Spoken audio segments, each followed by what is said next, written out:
लोकसभेत खरं तर गेल्या 5 वर्षात 2-3 पराभव तुमचे झाले. विधानसभेत असेल, बँकेत थोडक्यात, परत लोकसभेला. तरी तुम्ही पवारसाहेबांसोबत कायम आहात. जेव्हा लोकसभेच्या निकालानंतर तुम्ही त्यांना पहिल्यांदा भेटलात, तुमचे एक नवीन खासदार निवडून आले तेव्हा ते काय म्हणाले तुम्हाला? नाही, त्यांना आत्मविश्वास होता. ते उलट बोलायचे की पहिली सातारा येणार, नंतर बारामती येणार, असा त्यांना विश्वास होता. हां. पण त्यांना ते निवडणुकीचा निकाल लागला, पण त्यांना थोडंसं फील झालं की एवढी माझा सातारा जिल्हा, एखादी जागा कुठली गेली असती तरी चाललं असतं, माझी सातारा जिल्ह्याची जागा जाऊ नये अशी त्यांची इच्छा होती.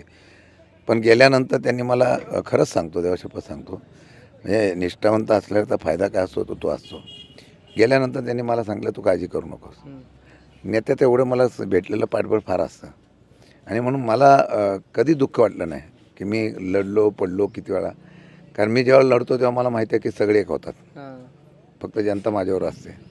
आणि त्यामुळे लढाईचा हारजीत होत असते. आणि तुम्ही मिळवलं काय असतं, मी कामगाराचा पोरगा, आज जर एवढ्या या ठिकाणी मला माझ्या नेत्यामुळे जर मानसन्मान मिळाला असेल आणि काय का होईना पण स्ट्रॉंग पर्याय मी एखाद्या पक्षाला होत असेल, त्यामुळे पक्ष एवढा दिल्लीतून गल्लीपर्यंत जर गांभीर्याने घेत असेल, ती माझी पुंजी आहे.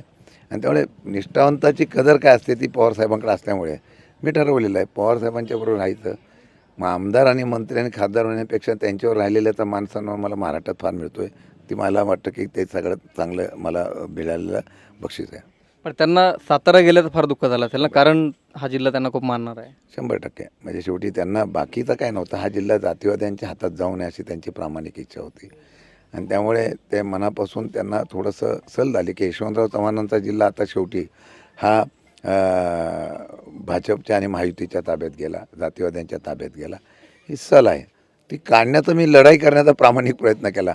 सगळेजण जोरात काम केलं असतं ना, 100% तुतारी वाजली असती. काही ठिकाणी अपघात झाले आमचे, म्हणजे कराड दक्षिण भिक्षण ह्या पट्ट्यामध्ये जो अपेक्षा होती आम्हाला उत्तर वगैरे अपेक्षा, ती अपेक्षा तिथून आम्हाला पूर्तता झाली नाही. आणि शेवटी काही सत्तेचा गैरवापर प्रचंड झाला, त्यामुळे झाले. कराडकडे अपेक्षित काम झालं नाही, पृथ्वीराज चव्हाण तिकडे होते. तिथं मायनस गेलो आम्ही. हां. तिथं 1600 मतं मायनस गेलो, 700 मतं मायनस गेलो. आणि ह्या बाजूला बाळासाहेबांच्या इथं 1300-1400 मतं पडली फक्त. इथून आम्हाला 50-60 हजार मतं मिळण्याची अपेक्षा होती, तिथं थोडासा आम्ही मायनस गेलो. नाहीतर निकाल वेगळा असता, तुतारी पिपाणीला जाऊन सुद्धा वेगळा निकाल असता.